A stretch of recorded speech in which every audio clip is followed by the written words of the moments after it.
देखिए, हम सिंगापुर आए हुए हैं। यहाँ का घर बहुत सुंदर है, बहुत अच्छा है, लेकिन बच्चों का रूम जो हमें बहुत प्रभावित किया वो बहुत अच्छा लगा। तो मुनमुन, ये बताओ कि तुमने क्या सोच करके ये बच्चों का रूम बनाया, क्या सोचा, कैसे किया जो इतना अच्छा लग रहा है, दिमाग में कैसे आया कि हमें क्या क्या करना है? तो सबसे पहले तो ये रूम मैंने 2 कलर कॉम्बिनेशन में डिसाइड किया था कि बनाना है, क्योंकि हमने सोचा था कि दोनों बच्चों का कमरा एक साथ रखेंगे, ताकि क्योंकि वो लोग स्कूल जाते हैं तो उसके बाद टाइमिंग बहुत डिफरेंट हो जाती है उन लोगों की। तो समय बिताने के लिए जब कमरा एक रहता है तो आपस में जब आपको समय बिताने का मौका मिलता है तो प्यार भी बढ़ता है, शेयरिंग और केयरिंग की आदतें भी आती हैं, तो आपके अंदर अच्छी आदतें आती हैं। तो वो मैंने पहले ये डिसाइड किया था कि दोनों बच्चों का कमरा मुझे एक ही रखना है। उसके बाद अब ये हुआ कि भाई एक लड़का है और एक लड़की है, तो और दोनों बहुत शौकीन हैं, उनसे ज्यादा हम लोग शौकीन हैं। तो फिर हम लोगों ने सोचा भाई अब क्या किया जाए, तो इस वजह से हम लोगों ने अब देखेंगे कि इस पूरे रूम को 2 टोन में रखा है, एक ब्लू और एक यहाँ पे पिंक। तो ये एरिया हमने लड़के का रखा है और ये एरिया लड़की का रखा हुआ है। जैसे कि अंश जो है वो 10 साल के हैं, तो भाई उनका उनकी पसंद के हिसाब से उनका बेड चूज किया गया है, और नायरा 5 साल की हैं तो उनका उनके हिसाब से किया गया है। फिर यूजुअली जैसे कि आप दूसरे कबर्ड्स में, दूसरे रूम्स में आपने देखा है कि बड़ी बड़ी कबर्ड्स हम लोगों ने की हुई हैं, तो क्योंकि बच्चे छोटे हैं और जब बहुत बड़ी कबर्ड हो जाती है तो मुझे लगता है कि वेस्टेज ऑफ स्पेस बहुत ज्यादा होती है। तो इसलिए मेरा थॉट प्रोसेस ये था कि हम वॉल के साथ और बेड के साथ कलर कोऑर्डिनेटेड उनकी कबर्ड्स भी रखेंगे, और कबर्ड्स के साथ हम इस चीज का ध्यान रखेंगे कि उनके कपड़ों के साइज की हो कबर्ड्स।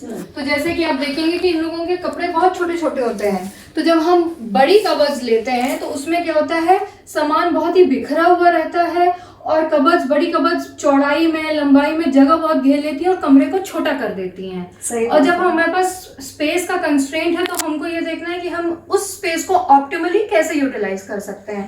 तो जैसे इस तरीके से हमने बच्चों के कपड़ों को जो डेली वेयर के हैं और जैसे जो इनके स्कूल ड्रेसेस हैं उस तरीके से हैंग करके रखा हुआ है। और फिर इसमें जो ड्रॉर्स हैं उसमें मैंने ड्रॉर्स में बाइफिकेशन किया हुआ है। तो जैसे इसमें इनका अंडरगारमेंट्स रखा हुआ है, हैंकर्स वगैरह रखा हुआ है, इसमें इनका नाइटवेयर रखे हुए हैं, और इसमें उनके बाहर जो हमें बहुत ही ओकेजनली जो कपड़े पहनने होते हैं बच्चों के वो करने रहते हैं। उसके बाद देखेंगे कि आप उसके बाद भी बहुत सारी जगह बची हुई है ऑलरेडी।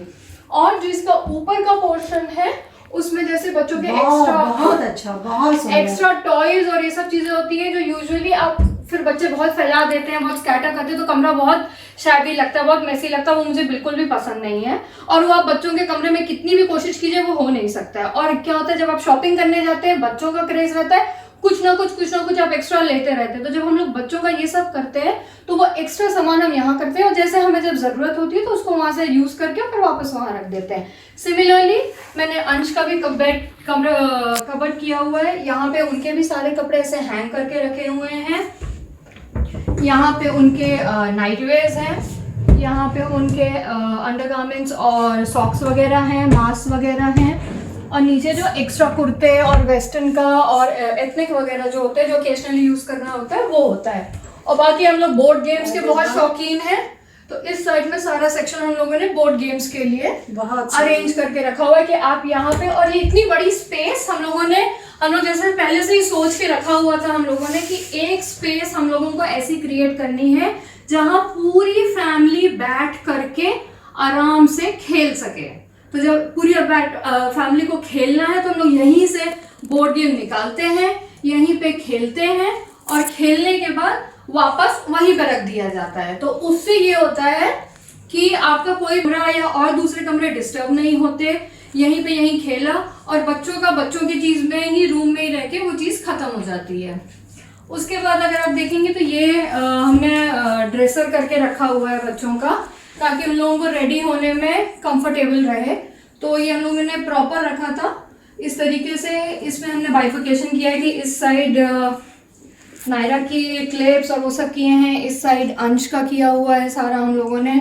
ये उनके वॉलेट, कोम, जो भी है तो सबका वो दोनों का अलग अलग रहता है, और उन लोगों की जिम्मेदारी है कि उन लोगों को वीकली इसको क्लीन करना और है। कितने अच्छे से रखा है बच्चों ने। ये देखिए नायरा ने जो पिन रखी है एक लाइन से रखी हुई है। इधर इनका देखिए प्यारा वगैरह है उनका, उनके फ्रोजन वगैरह का। ये तो कितने अच्छे से रखा है। इधर अंश ने कितने अच्छे से अपनी चीज़ों को रखा है। तो दोस्तों आप लोग अपने बच्चों को भी इसी तरह से सिखाइए कि अपने कमरे को, अपने सामान को जो उठाएं उसको उसी जगह पे रखें। ठीक है, बहुत अच्छा, बच्चों को भी बहुत अच्छी शिक्षा दिया है तुमने। और फिर यहाँ पे जैसे उन्हीं लोगों का, बच्चों के कमरे में हम लोगों ने कोशिश की है कि बच्चों का सामान रखा, जैसे जैसे उनके ओढ़ने का, उनकी बेडशीट्स, उनका पिलो वगैरह और बाकी चीज़ें। तो बच्चों के रूम में हम बच्चों का सामान ही रखते हैं ताकि बच्चों को भी इधर उधर भागना ना पड़े और हमें भी सामान खोजने के लिए इधर उधर जाना ना पड़े। इधर ये फैमिली फोटोग्राफ जो लगा रखा है वो भी बहुत अच्छा लग रहा है। Very nice. हाँ हाँ, यहाँ पे हम लोगों ने नायरा के सेकंड बर्थडे की फैमिली फोटो लगाई हुई है।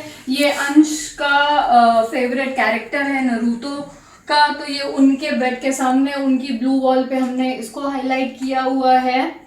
तो ये है। फिर उसके बाद सिमिलरली ये अंश का बेड है। अंश का बेड इस तरीके से लिया गया था, उनको थोड़ा सा ऊंचा बेड चाहिए था, वो बड़े हैं तो उनकी चीज़ें ज़्यादा हैं, तो भाई उस तरीके से आप अपने बच्चों का कर सकते हैं। इस वजह से उसकी बेडशीट्स और उसकी चीज़ें किए हुए हैं। इसमें उनकी टॉवल्स वगैरह हम लोगों ने रखी हुई हैं, और जैसे इस तरीके से यहाँ पे उनके टॉयज वगैरह भी हम लोगों ने अरेंज करके रखे हुए हैं।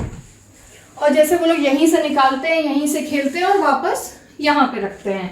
उसके बाद ये लैंप लगाया है, नाइट लैंप। तो ये डुअल तरीके से इसका थॉट प्रोसेस ये है कि अगर आपको लिमिटेड लाइट चाहिए है, जैसे नायरा अगर सोना चाहती है और अंश पढ़ना चाहता है, तो उसको डिस्टर्ब ना करते हुए आप इस लैम्प को जला के, क्योंकि रात में सोने से पहले अंश की पढ़ने की आदत है, तो वो पढ़ना चाहता है, तो इस तरीके से इसका फोकस चेंज किया जा सकता है, जो कि डायरेक्ट उसके बेड पे आएगा, तो वो बिना डिस्टर्ब किए नायरा को और इस चीज़ को बंद करके और सिर्फ ये इतना ही फोकस लेके वो अपना सफिशिएंटली पढ़ सकता है, डिस्टर्ब भी नहीं करेगा। सफिशिएंट लाइट है तो उसको आंखों पे स्ट्रेन डालने की भी ज़रूरत नहीं है। सिमिलरली फिर आप ये देखेंगे कि यहाँ पे एक विंडो है जहाँ से काफ़ी अच्छा व्यू आता है और सनलाइट भी काफ़ी अच्छी आती है। ये ईस्ट साइड है, तो बच्चों के रूम के लिए ये काफ़ी पॉजिटिव और अच्छा डायरेक्शन है। तो और यहाँ से पूरा हमारा प्लेग्राउंड और उसका व्यू जाता है। आप नीचे देखेंगे जो रास्ता आ रहा है वो कहाँ का है? वो प्लेग्राउंड जाने का है। अच्छा, वो प्लेग्राउंड जाने का रास्ता हाँ, है। तो वो यहाँ से वो लोग अपना मॉनिटर करते रहते हैं, तो लोगों को अच्छा लगता है विंडो के बाहर ऐसे देखने के लिए। So they have a good view here. और फिर इस वॉल पे अंश के लिए, और इस पे which it says cool to be kind. हम अपने बच्चों को, ऑफ कोर्स हमको सबको अपने बच्चों को काइंडनेस सिखानी चाहिए।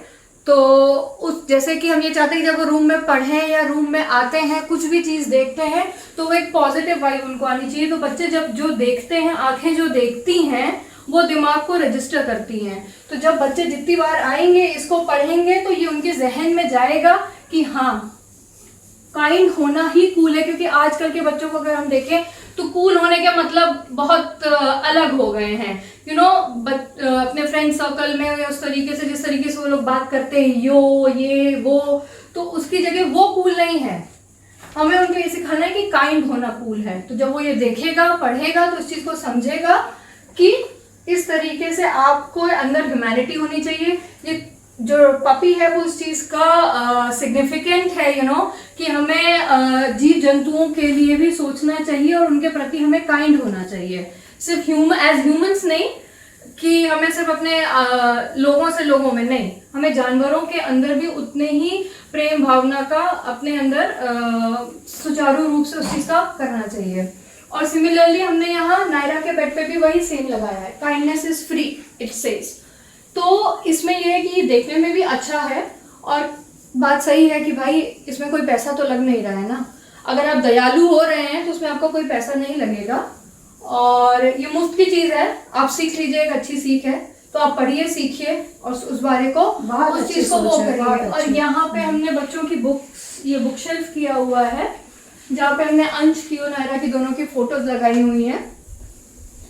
तो बुक शेल्फ्स में ये है कि मोस्टली यहाँ पे हम लोगों ने स्टोरी बुक्स रखी हैं, इसलिए क्योंकि दोनों को ही पढ़ने का बहुत शौक है सोने में पहले, तो वो दोनों पढ़ते हैं और पढ़ के अपना फिर सोते हैं। और ये छोटू सा नाइट लैम्प हमने यहाँ पे लगाया है ताकि जब बच्चे सो जाते हैं सारी लाइट्स हम बंद कर देते हैं, तो ये बहुत ही डिम लाइट में अपना कलर चेंज करते रहता है, क्योंकि बच्चे दोनों छोटे हैं तो उन लोगों को डर ना लगे, ताकि जब वो रात में उठते हैं या उनको वॉशरूम जाना है या पानी पीने जाना है तो उनको डर ना लगे, and they have a cozy comfortable environment in the room. तो ये सोच के हम लोगों ने इसको किया है। और ये है नायरा का बेड। ये भाई पिंक कलर से नायरा ने ही चूज किया है इस बेड को। वैसे हम लोगों ने पूरे रूम का सेटअप दोनों बच्चों की पसंद को ध्यान रखते हुए, उन लोगों की राय लेते हुए ही चूज किया है, ताकि अब आज आई डोंट थिंक सो कि ये वो समय है कि आप बच्चों पे चीजें थोप सकते हैं। सो इट्स बेटर, ये उनका कमरा है, हमारी पसंद और उनकी पसंद दोनों को हम कंबाइन करके और तब फिर इस रूम को करें। तो इसलिए जैसे ये कबर्ड के कलर्स हैं या बेड का कलर है, तो अंश ने जैसे अपना अपनी ज़रूरत के हिसाब से बिस्तर चूज किया, नायरा ने अपना अपने साइज के हिसाब से अपनी पसंद और अपनी ज़रूरत के हिसाब से कलर और फ्रेम वगैरह चूज किया है। तो ये हमने नायरा के लिए छोटा सा कोजी सा बनाया हुआ है जहाँ पे इनको सोना बहुत अच्छा लगता है, उनको अपने ये सारे सॉफ्ट टॉयज इस तरीके से अरेंज करना बहुत अच्छा लगता है, एक एक को करके सबको वो सबके साथ मिलजुल के वो सोती हैं इसमें। और जब उनके सो लेती हैं तो उसको हम इस तरीके से कवर कर देते हैं ताकि एक्स्ट्रा लाइट भी ना जाए और एक कोजी और अच्छा इन्वायरमेंट उसको मिले सोने के लिए, ताकि उनको एक अच्छी साउंड स्लीप आए। बस यही सब सोच के हम लोगों ने इस रूम को सेटअप किया था और मुझे खुशी है कि आपको कमरा बहुत अच्छा लगा। और बच्चे भी जब आते हैं कमरे में तो उन लोगों को काफ़ी अच्छा लगता है, खेलने के लिए काफ़ी स्पेस मिलती है, ना सिर्फ दोनों को, दोनों के फ्रेंड्स भी आकर के बहुत मस्ती करते हैं इस कमरे में। हाँ, क्योंकि ये कमरा हमें इतना अच्छा लगता है, हमें ऐसा लगता है कि बच्चे आते हैं, जैसे कुछ मम्मी लोगों को हम देखते हैं कि बच्चे आए जल्दी से मुंह धुलो, जल्दी से हाथ धुलो और ये कर लो वो कर लो। हमें अपने घर का माहौल ऐसे बना के रखना चाहिए कि बच्चे घर में आए तो सुख और शांति का अनुभव करें, क्योंकि हमें जो सुख शांति मिलती है हमें अपने घर में ही मिलती है। तो जो ये बच्चों की सोच का, बच्चों की सुविधा का, बच्चों के सोने से जो तुमने नाइट लैम्प से लेकर के बेड या ड्रेसिंग टेबल जिन चीज़ों की व्यवस्था कर रखी है वो बहुत ही सुंदर व्यवस्था है, बहुत अच्छी व्यवस्था है। दोस्तों, जो आपके घर में बहू हो, बेटे हो, बेटी हो, आप उनको इस वीडियो का जरूर दिखाइए जो अपने घर को लेना चाह रहे हैं और बच्चों के रूम को प्रिपेयर करना चाह रहे हैं। फ्रेंड्स, अगर आपको ये वीडियो पसंद आया हो तो प्लीज लाइक कीजिए, शेयर कीजिए और सब्सक्राइब करिए। हम फिर आपको अगले वीडियो में मिलते हैं, तब तक के लिए बाय बाय।